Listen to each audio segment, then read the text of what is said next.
이제 그러면 중간고사 예시 문제들 짧게 설명을 하고요.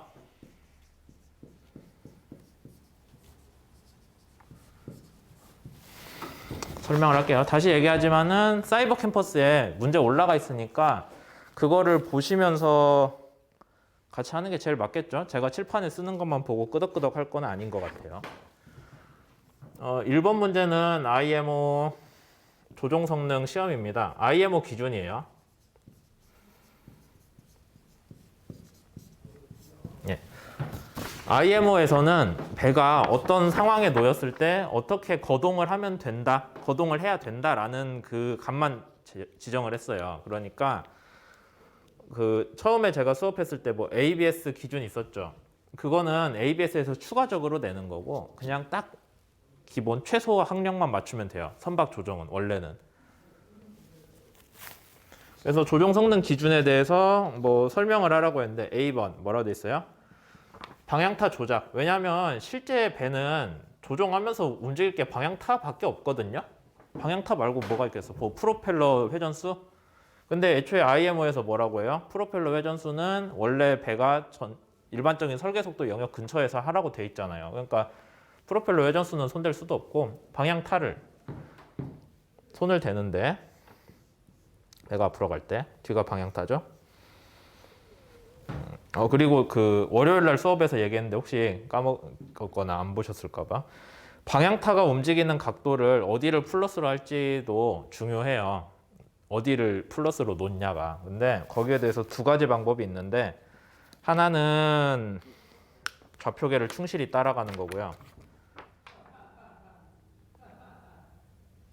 여기가 X죠.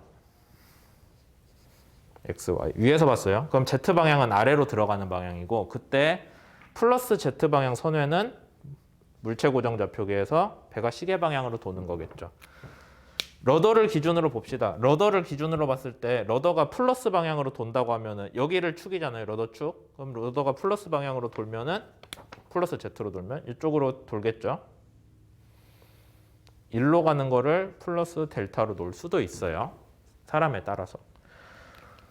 근데 러더를 이렇게 꺾으면 좌연으로 탁 꺾으면은 플러스 델타로 꺾으면 배는 어느 쪽으로 회전을 할까요? 딱 그림 봐도 이쪽으로 돌겠죠. 그러니까 플러스 델타로 꺾었을 때 배는 마이너스 Z로 움직여요.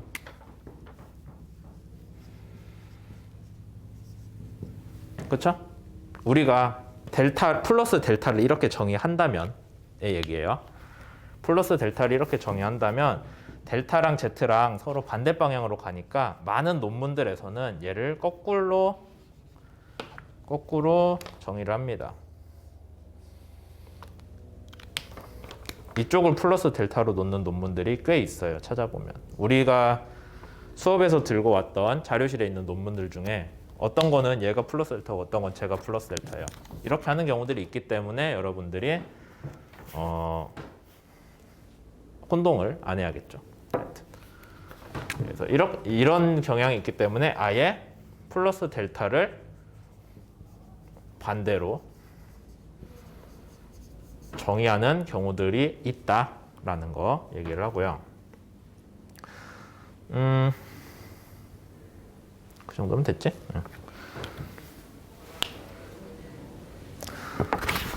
방향타 얘기하고 있었는데 그래서 IMO에서 제안하는 조종 성능 시험이 방향타에 대해서 두 가지가 있어요. 하나는 선회, 하나는 지그재그. 선회 시험은 델타를 방향타각을 얼마로 고정을 하고 일반적으로 하는 거는 최대 타각이라고 해서 가장 큰 타 각도예요. 배가 되게 설계할 때 35도까지는 되게 나오거든요. 러더를 35도로 딱 고정을 하고 그냥 가만히 있어요. 그러면 배가 어떻게 돼요? 쭉 가다가 꺾겠죠. 뭐 한 바퀴 돌 때는 다시 여기 안 올 수도 있어요. 근데 그 다음에는 이제 똑같은 궤적을 계속 뺑뺑이를 돌 거 아니에요, 배가. 그 다음에 그렇게 될 때 배는 어떻게 되냐면은 저번에 설명했듯이 요 궤적을 따라서 배가 놓이는 게 아니라 뒤는 밖으로 밀리고 선체는 안으로 들어오죠. 이런 식으로. 왜냐면은 방향타에 걸리는 힘이 있기 때문에. 방향타는 배 꼬리에 있잖아요. 그러니까 뒤쪽으로 이렇게 밖으로 밀어주려고 하는 그런 걸로 이해하시면 돼요. 하여튼 그래서 정확히 여기에서 배가 180도, 90도 옆을 보는 게 아니라 그럼 어떻게 돼요? 여기쯤에서. 그러니까 원래 원 궤적의 끝은 여기인데 거기가 아니라 거기보다 좀 전에서 배가 180도를 그리게 되죠. 90도를. 처음 직진하는 방향과 배가 놓이는 방향이 90도가 나오는 데가 궤적이 제일 높아지는 데가 아니라 그보다 좀 앞이다. 그래서 처음 시작할 때에서 여기까지 간 거리를 우리가 뭐라고 해요? 90도 꺾을 때까지를 어드밴스, 전진거리 뭐 그런 식으로 얘기하고, 그 다음에 여기도 똑같겠죠. 배가 궤적이 제일 바깥까지 갔을 때 딱 배 방향이 90도가 아니라 여기쯤에서 배 꼬리가 밖으로 밀리기 때문에 180도가 나오는 거예요. 이 거리를 전술직경이라고 하잖아요.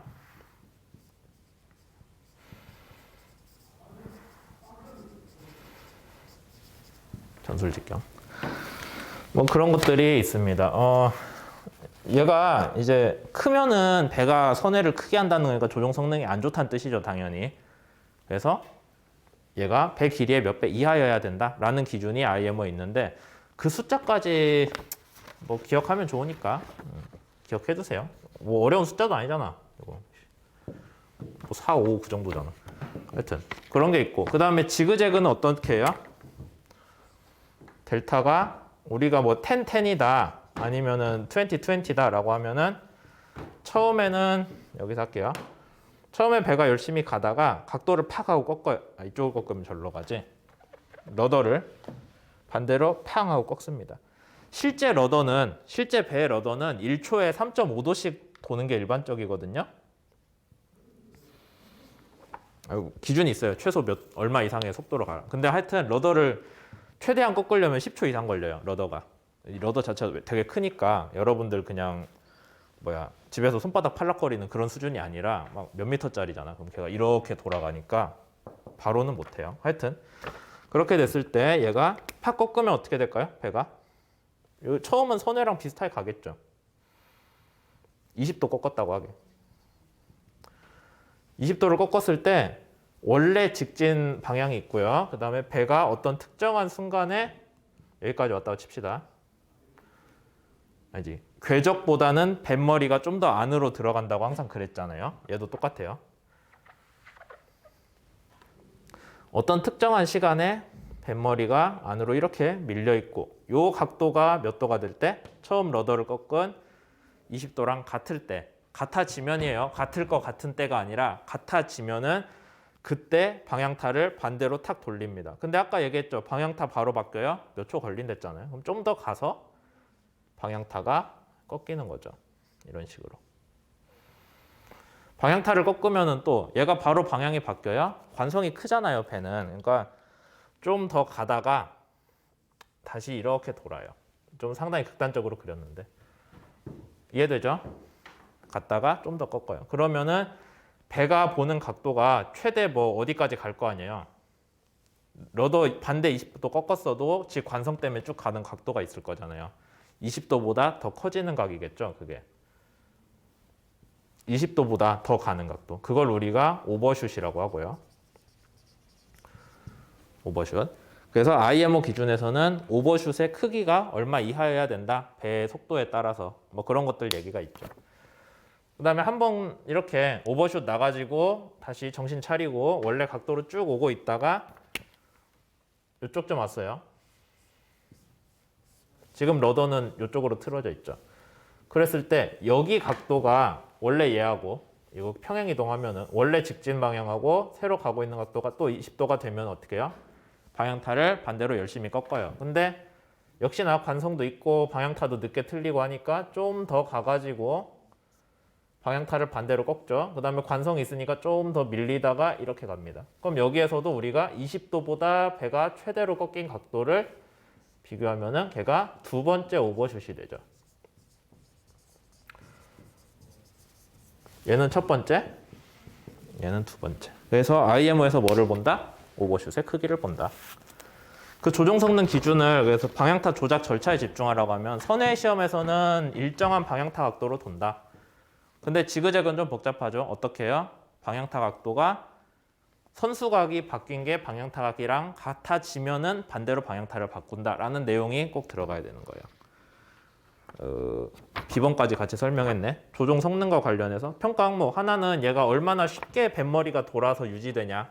선회에서는 얼마나 뱃머리가 빠르게 돌아가서 배의 방향을 바꾸냐의 문제고, 사실 지그재그도 똑같죠. 근데 선행 시험에서는 우리가 스테디하게, 그러니까 정상 상태로 계속 가고 있을 때 얼마나 잘 바뀌냐고, 지그재그에서는 우리가 바꿀 때 얼마나 머리가 빨리 돌아오냐의 문제예요. 그러니까 사실 둘이 막 크게 다른 건 아니긴 한데, 여기에서는 우리가 러더를 바꿨을 때 얼마나 빨리 그걸 쫓아오냐의 문제고, 러더가 바뀌는 상황에서 얘는 일정한 러더 각도를 줬을 때 배가 전체적으로 얼마나 선회를 작은 구간 안에서 하냐에 대한 얘기라고 보시면 됩니다. 여기까지 이해됐죠? 지울게요.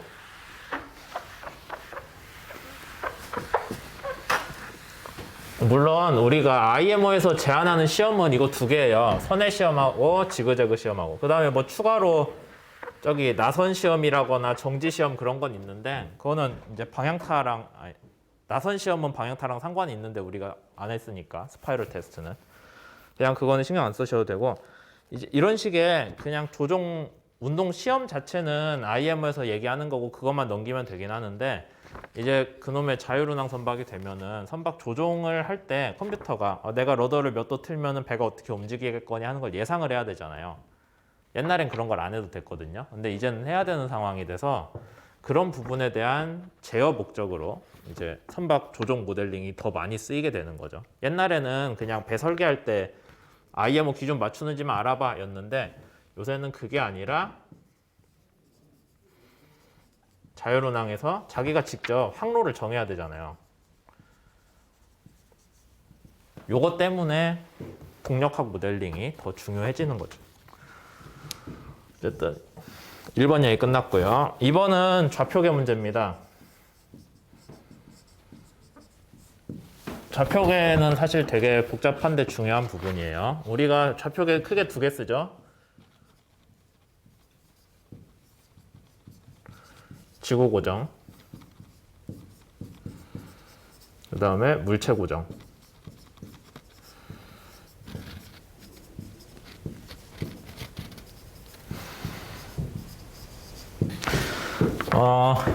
뭐 여기에 대해서 하는데, A번 수평면 산에 놓인 선체를 그리고, 그냥 그리면 되죠. 뱃머리하고 여기 배 앞에하고 뒤에만 구분되게 그려요. 너무 예쁘게 그릴 필요 없어요. 저도 잘 못 그리는데. 그렇게 돼 있고, 배 무게중심이 있어야죠. 무게중심이 원래 뭐예요? 배 물체 고정 좌표계의 원점으로 우리가 자주 놓죠. 그 다음에 뭐 하래? 회전 방향을 나타내라고? 앞으로 가는 방향이 플러스예요. 일반적으로. 책에서 수업에서 주로 다룬 일반적으로라고 써놨잖아요. 여러분들이 와가지고 나는 배 꼬리를 플러스라고 싶은데요. 해도 되는데 일반적이지가 않잖아요. 그건 답이 아니에요. X는 앞에 쪽, 그 다음에 Y는 우현입니다. 우현, 오른쪽. 선수. X는 선수 방향, Y는 우현 방향. 그 다음에 여러분들이 오른손이 우리가 일반적으로 쓰는 오른손 좌표계니까 이렇게 놓으면 되겠죠. X축 선수로 놓고 Y축 우현 검지로 놓으면은 나머지의 세 번째 손가락이 지면을 뚫고 들어가요. 그게 플러스 Z 방향인데 그게 뭐다? 아랫 방향이더라, Z는. 근데 문제에서 아랫 방향이 Z냐 안 물어봤어요. 회전 물어봤잖아요. 그러니까 아랫 방향으로 여러분들 엄지손가락, 오른손 엄지를 가리키고 나머지 네 손가락이 감아 도는 방향이 Z의 회전 성분의 플러스 방향이더라. 아까 우리 여기서 한 얘기랑 똑같죠. 그걸 쓰라는 얘기고. 그 다음 회전 운동을 포함한 물체에 대해서 물체 고정 좌표계 운동 방정식. 운동 방정식은 기본적으로 F는 MA예요. 근데 우리가 조종 관련한 해석을 할 때 약속을 한 게 X 방향 힘은 대문자 X, Y 방향 힘은 대문자 Y. Z방향 힘은 대문자 Z인데 그 다음 회전은요? 모멘트로 인한 거잖아요. X방향 모멘트는 X방향 회전 모멘트. 롤은 K, M. 그렇죠. 그 다음 얘는 N이잖아. 그러니까 우리가 X, Y, N에 대해서만 쓰면 되죠. 문제에서 수평면에 대해서라고 했으니까. 그래서 얘를 쓰라는데 F는 MA니까 그러면 얘는 M, U 다시라고 쓰면 되겠네요. UVW가 속도잖아. U, V, W. 그러니까 시간에 대한 속도가 시간에 대한 변화량을 쓰면 되겠네? 라고 하면 안 되죠. 왜요? 물체가 회전을 하기 때문에 얘가 들어간다.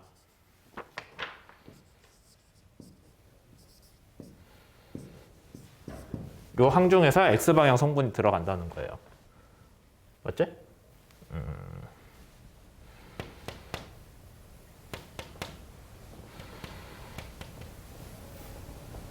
맞아요. 그 다음에 Y도 이렇게 나오고 다행히 Z는 회전 방향에 대한 게 없죠. 이렇게 우리가 쓸 수 있겠네요. 운동 방정식을 이렇게 쓰는 거고 조금 더 상세히 보자면은 원래는 이렇게 써요.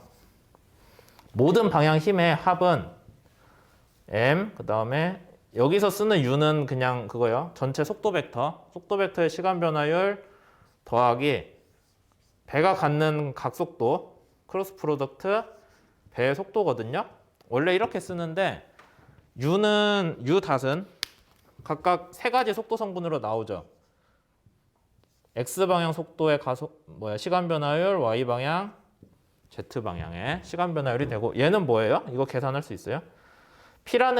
오메가라는 게 각속도기 때문에 PQR로 쓰잖아요, 우리가. 그렇게 나타내기로 약속을 했죠. 얘는 지금 여기 했잖아, UVW. 이거 서로 크로스 프로덕트 계산 어떻게 해요? 뭐 이제 4학년이니까 그걸 모르면 안 되겠지.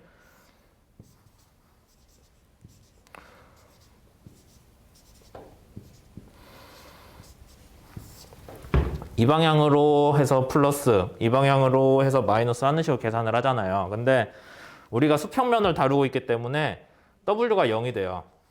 그 다음에 P도 0이죠. Q도 0이지. 그거 다 하면은 남는 성분이 I에 대한 성분이 얘밖에 없거든요. RV. 그 다음에 방향 이쪽이니까 마이너스. 뭐 그렇게 해가지고 얘가 남는 거예요. 3차원 공간이라면 이 항이 모두 살아있기 때문에 얘가 더 복잡해지는데 뭐 굳이 거기까지 얘기하려는 건 아니고 이 식은 꼭 알아둬야겠죠. 회전을 포함한 물체 고정 좌표계에서의 가속도는 물체 자체의 병진 운동 가속도도 있긴 한데 물체가 선형 운동을 회전 운동을 함으로써 그로 인해 발생하는 가속도도 있다라는 거예요. 우리가 물체 안에 타고 있으면 얘를 어떤 식으로 느껴요? 원심 가속도로 느끼죠. 이렇게 회전하는 물체 여러분들 타고 있으면 밖으로 밀리는 것 같은 느낌 받잖아요. 그 원심력에 대한 가속도 항이 이거예요. 그렇게 설명을 할 수 있으면 참 좋겠습니다.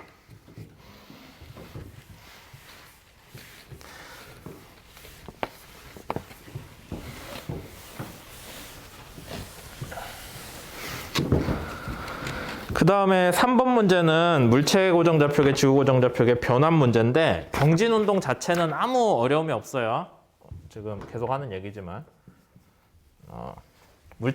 지구 고정 좌표계 먼저 그려보죠.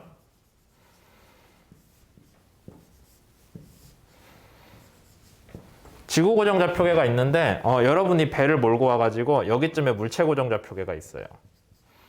오른손 좌표계예요. 뭐 2차원의 그리니까 잘 보이지는 않지만 이런 식으로 됐다고 칩시다. 아마 여러분들이 조종을 할 때 제일 처음에는 이 물체 고정 좌표계가 이렇게 돼 있죠. 물체 고정 좌표계가 여기에 놓여 있었을 거예요. 지구 고정 좌표계랑 같이 출발을 했다가 배가 쭉 선회를 하고 뭐를 하고 왔다 갔다 하면서 여기까지 온 거겠죠. 그러면 이제 여러분들이 여기서 나온 얘랑 이 각각의 좌표축은 프리벡터이기 때문에 얘를 여기로 옮겨 놓을 수 있어요. 옮겨서 얼마나 변했냐를 보면은 병진하고 회전으로 쪼갤 수 있죠. 이거 맛이 갔네.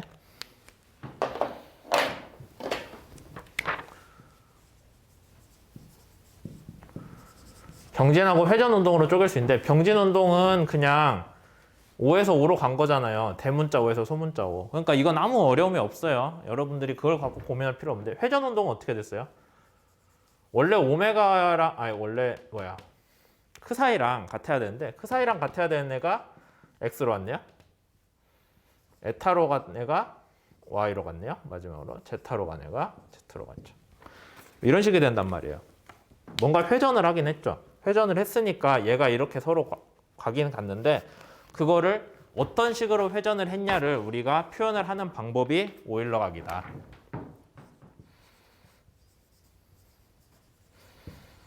여러분들의 이해를 좀 더 돕기 위해서 여기서 X라고 썼는데 뒤에 점 2개 찍을게요. 왜냐면 오일러 각에서는 변환이 2번 일어나거든요. 밑에 써져 있잖아요. 그래서 제일 처음에 물체 고정 좌표계가 있어요. 손 뻐근한데. 이렇게 있을 때 누구부터 가냐? X, Y, Z 중에 뭐부터 돌린대요? Z축이에요. Z축을 고정을 해놓고 그 Z축은 방향을 유지한 채로 회전만 해요. 그러면 어떤 평면이 돌아가요? 크사이랑 에타 아니면 X랑 Y죠. 초기의 X, Y.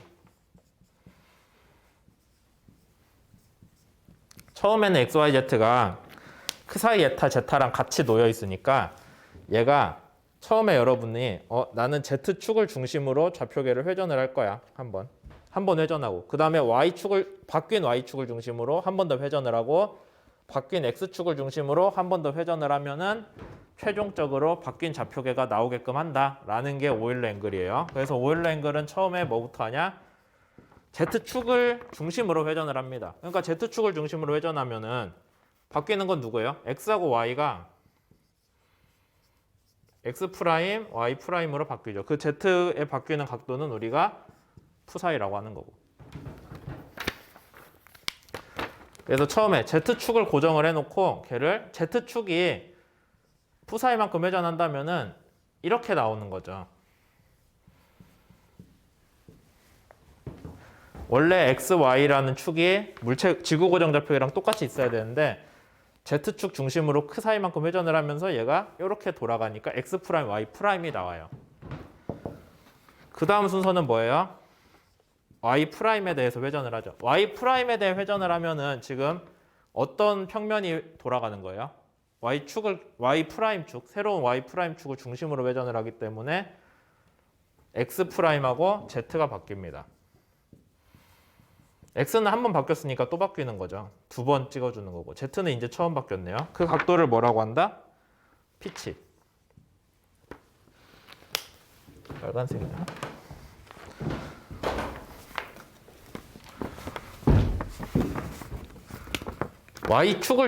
Y 프라임 축이에요. 얘를 중심으로 회전을 얼마만큼 한다고요? 얘를 중심으로 피치만큼 하니까 X 프라임이 X 더블 프라임이 됐고 이제는 Z축도 회전을 하는 거죠.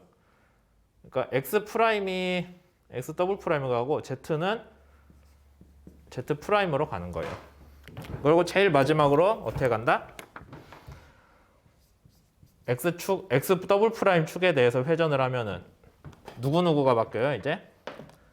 Y 프라임하고 그렇죠? Y 프라임하고 Z 프라임 됐잖아요. Z 프라임이 이제 2번 바뀌는 애니 2번째로 바뀌니까 이렇게 되고 그 각도를 우리가 뭐라고 한다? 롤 각도 B라고 한다.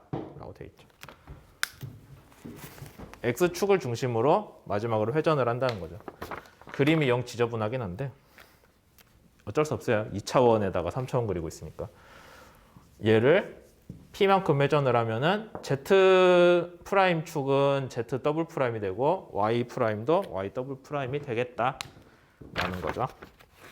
그게 오일러 앵글이고 오일러 앵글은 되게 중요한 개념입니다. 왜냐하면 공간상에서 회전을 포함하면은 여러분들이 회전을 어떻게 표현을 해야 서로 헷갈리지 않을까가 중요하거든요. 수업 때 얘기했지만은 오일러 앵글은 애초에 약속이 Z, Y, X 순으로 회전을 하자예요. 여러분이 삐딱해가지고 나는 X, Y, Z를 할 텐데 라고 하면은 결과가 달라요. 지금 요 피치 롤 순으로 변환을 해줬는데 그게 아니라 롤 피치 요 순이나 피치 요 롤 그런 순으로 가면은 결과가 얘가 안 나오고 뭔가 다른 각도가 나오거든요. 다른 좌표계가. 그래서 오일러 앵글은 순서에 되게 중요하다. 라는 거 알아두시면 되고. 그렇게 했을 때 이제 오일랭글이 이렇게 바뀌었어요. 그러면 원래 지구 고정좌표계에 있던 어떤 특정한 벡터 R이 있을 때 걔를 물체 고정좌표계로 표현을 하자면은 여기 물체 고정좌표계로 표현을 하자면은 뭔가 되게 멀죠.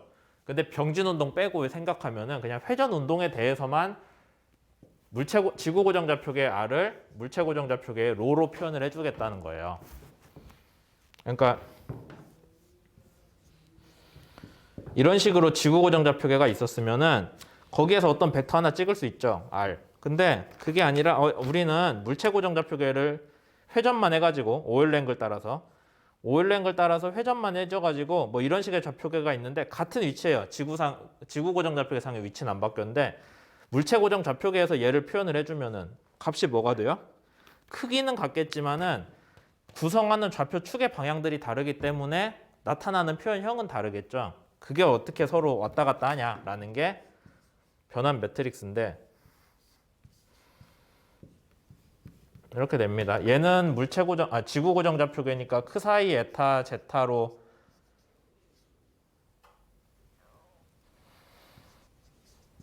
표현을 하고요. 얘는 물체 고정 좌표계니까 XYZ로 표현을 하죠. 그때 변환 매트릭스를 우리가 오일랭글의 변환 매트릭스를 하는 게 친절하게 문제에 써놨죠. 문제에서 뭘 얘기했어요? A번 선박의 운동은 긴 시간 동안 이루어지므로 배 같은 거 한번 선회하는데 한 5분 걸리거든요. 5분 더 걸릴라나? 5분 걸린다 칩시다. 완전히 한 바퀴 도는데 360도 도는데 5분이 걸려요. 그러면은 얼마야? 1초에 뭐 한 1도나 돌아가나? 1도보다 작게 돌아갈 수도 있죠.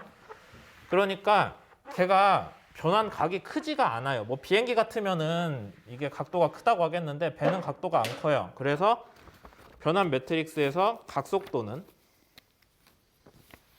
그러니까 우리가 스몰 퍼터베이션을 해서 각 변위가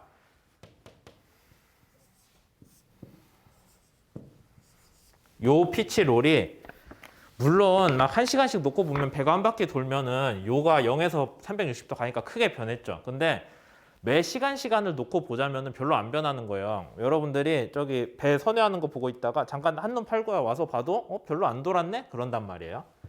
얘네 크기가 작다고 하는 거죠. 크기가 작다면 우리가 어떻게 가정할 수 있어요?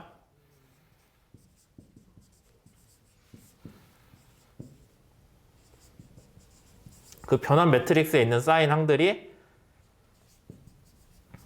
각도 자체로 거의 같은 크기를 갖죠. 각도 얘기인데 디그리가 아니라 라디안 단위로 표현했을 때 얘기예요. 그 다음에 코사인은 어떻게 돼요? 그냥 1로 봐도 되죠.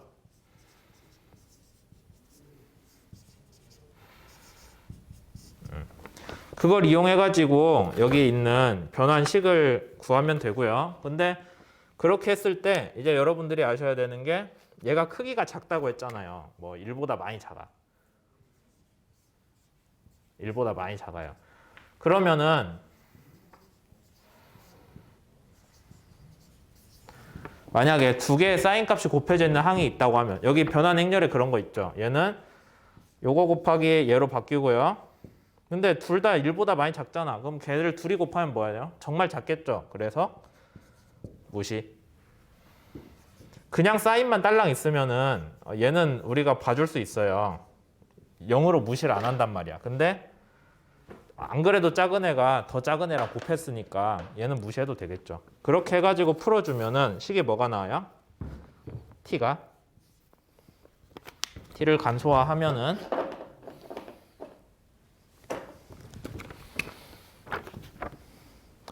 왼쪽 제일 위에 코사인 곱하기 코사인이니까 얘는 그냥 1이겠죠.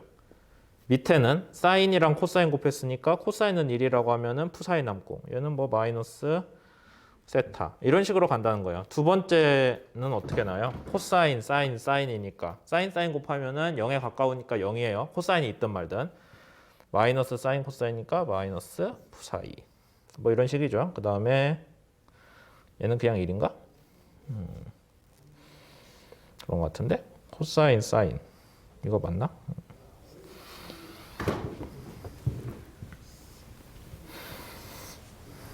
제일 마지막 거는 이쪽 칼럼은 어떻게 돼요?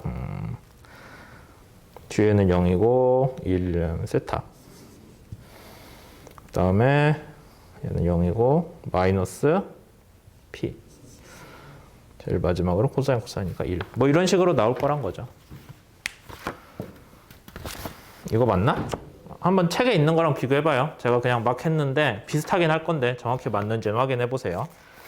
그 다음에 간소화된 변환 행렬의 역행렬을 구하라고 했는데 이거 역행렬 구하는 거 그냥 억지로 구하지 마시고 제가 그때 변환 행렬 특성 중에 하나 얘기했던 거 있어요. 중요하다고 한 거. 역행렬은 t의 트랜스포즈잖아요. 그러니까 얘를 중심으로 서로 위치를 바꿔주면 걔가 역행렬이 된다라는 거죠. 구해가지고 직접 보이면 더 좋겠네. 근데 그럴 필요까지는 없고. 됐죠? 여기까지. 그 다음에 4번 갑시다.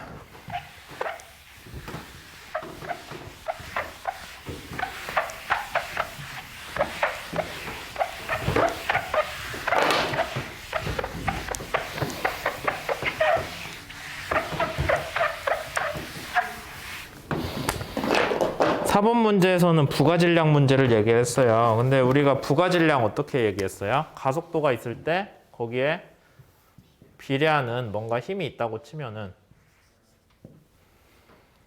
x방향이 그렇다면은 거기에 붙는 비례 상수를 우리가 질량의 차원이니 관성 질량이라고 하자라고 얘기를 했죠. 문제에서 물어본 게 x방향, y방향의 관성 질량이니까 두 개만 얘기합시다.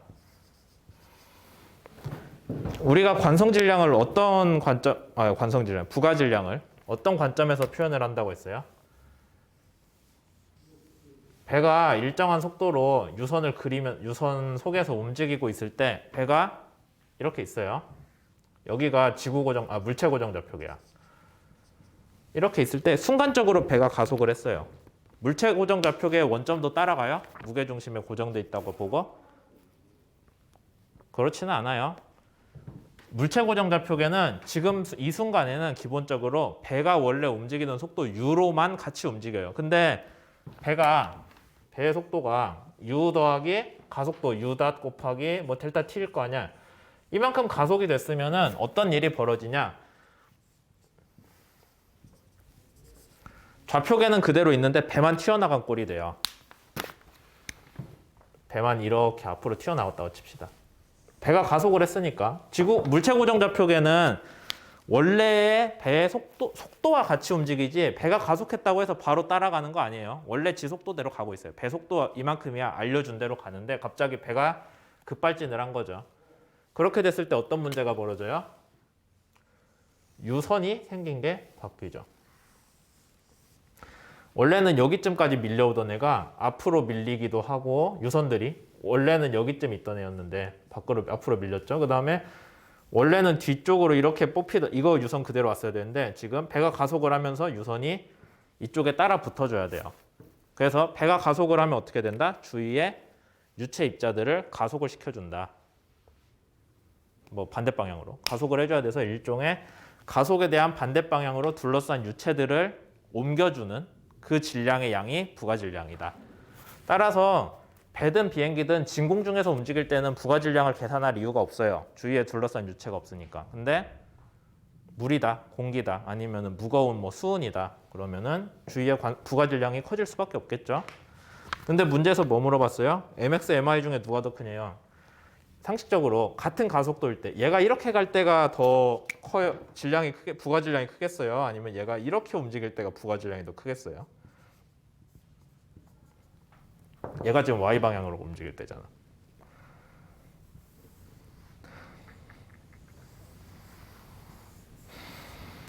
바꿔야 되는 그 유선의 양이 y 방향으로 움직일 때가 훨씬 크겠죠. 그러니까 여기 있던 애가 앞으로 이만큼 가속해서 움직일 때는 사실 유선에 대해서 바뀌는 게 크진 않거든요. 선수 선미만 이렇게 가속시켜주면 되잖아. 근데 배가 이렇게 가다가 옆으로 쾅 하고 가속을 해버리면은 지 옆에 있던 유선 전체를, 길이 방향 유선 전체를 밀고 가고 당겨야 되잖아요. 그래서 움직여야 되는 게 더 많다. 저항의 문제가 아니에요. 이거는 그냥 주위에 있는 유체가 얼마나 많이 나한테 가속을 할 때 영향을 받냐의 문제인데 어쨌든 X 방향보다 Y 방향이 훨씬 더 크게 변할 거다라는 거를 여러분들이 부가질량을 구하는 이유랑 연관지어서 설명하면 되죠. 그 다음에 이게 뭐야? 5번.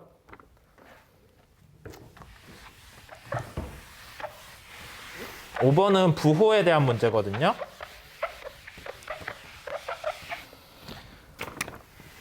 X방향 힘에 대한 겁니다. 옳지, 잘못 썼다.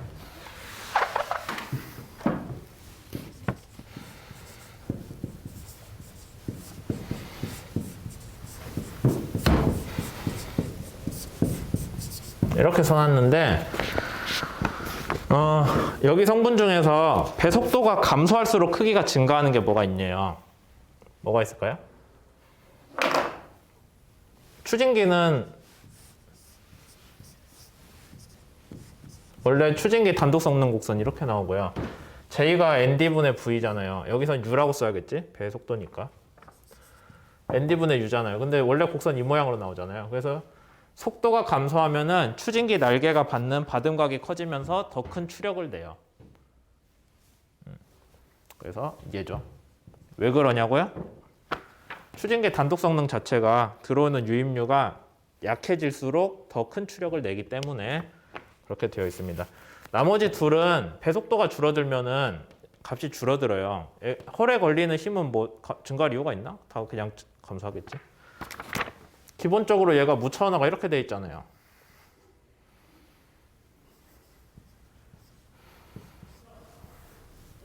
힘이 뭐 X방향 힘이라고 했을 때. 그 다음에 러더도 똑같은 식으로 무차원화돼요. 그러다 보니까 U가 감소하면 얘도 감소하게 돼 있어요. 원래는. 근데 추력만큼은 증가한다. 그런 얘기고. 그 다음에 XVV, XRR 부호를 구하려 했는데 이거 제가 저번 딴 데서 설명했던 것 같은데 부호 뭐예요? 부호라는 게 이거거든요.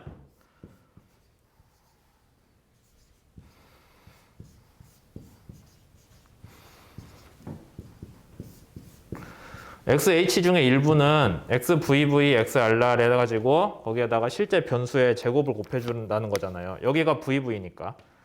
그냥 X가 V라면은 V를 한 번만 곱해주겠지만은 VV니까 두 번 제곱을 곱해주는 거죠. 왜 그래요?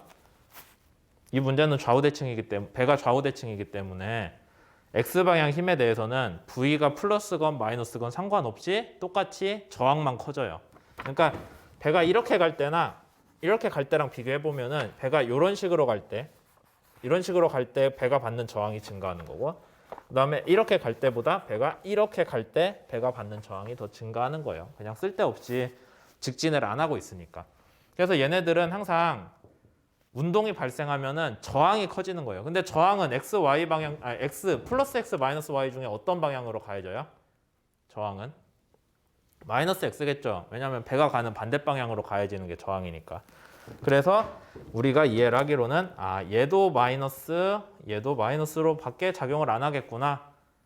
그래야 저항이죠. 그렇게 이해를 할 수 있는데 그러고 보니까 얘는 V제곱인데요, R제곱인데요. 얘는 항상 양수잖아. 음수일 수가 없죠. 제곱이니까. 그러면 나머지 개수라도 음수가 돼야겠구나 라고 해서 각 개수는 음수가 되어야 된다라고 우리가 이해를 할 수가 있죠. 네, 그래서 중간고사 예시 문제는 다 설명을 해드렸는데 뭐 여러분들이 한정된 시간 안에 여러분들이 이해하는 대로 잘 쓰는 거는 그거는 전적으로 여러분들 능력 문제니까 뭐 제가 모범 답안은 이거다라고 써서 알려줄 필요는 당연히 없는 거고 여기서 했던 얘기들은 여러분들이 잘 정리를 해가지고 중간고사 때 비슷한 문제가 나올 수도 있고 똑같은 문제가 나올 수도 있고 그러니까 그때 풀 때 뭐 당황하지 말고 이때 배웠던 내용이구나 라고 하고 풀면 되겠죠. 근데 클로즈드 북이니까 앞으로 남은 일주일 동안 머릿속에 잘 넣어두시면 되겠습니다. 그래서 오늘 수업은 여기까지 할 거고요. 뭐 질문사항 있거나 하면은 사이버 캠퍼스에 올려주시거나 아니면은 메일로 보내시거나 저 연구실로 찾아오시거나 하세요. 저기 뭐야